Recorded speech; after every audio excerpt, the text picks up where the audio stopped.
So here we got, this is that Savage Model 10 that I made a couple videos about, complaining about the store that I bought it from a while back. And the thing, I got it squared away enough now, as you guys can probably see by that one load development that I'm going to show you. The problem is it won't really do what I want it to do at higher velocities, and so I'm a little, I don't want to say disappointed, but I just think it can be better.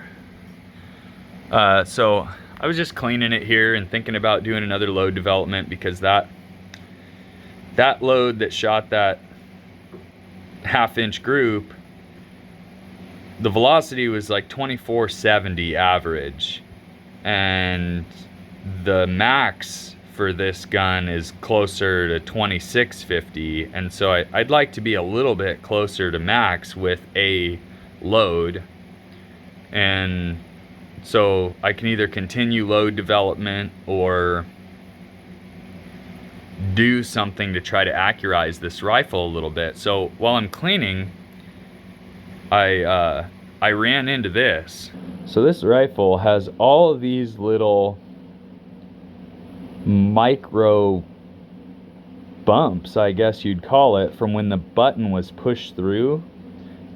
They couldn't maintain engraving velocity with their rifling button for whatever reason, and so this continues all the way down the bore. And what I'm not sure about is if this is a rifle that it would be better to let it get dirty, let copper and carbon fill up that ugliness, or if I should go ahead and just take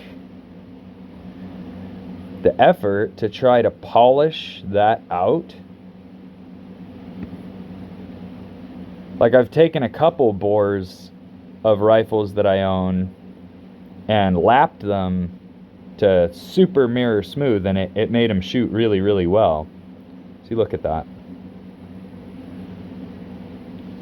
And so I'm undecided on whether I should lap this bore or not, or if the lapping process, I would have to remove so much material that then I would have like a 310 bore or something unsuitable.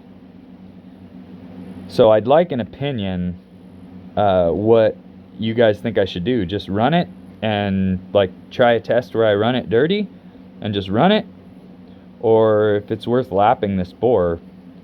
I'd appreciate any input from some of you accuracy gurus and accurizing gunsmiths out there. Obviously I'm not going to send this thing out. It would be cheaper to buy a barrel, but any like amount of like small gunsmithing I can usually do myself, such as lapping a bore. And so I'm curious if you guys think that that's worth my time.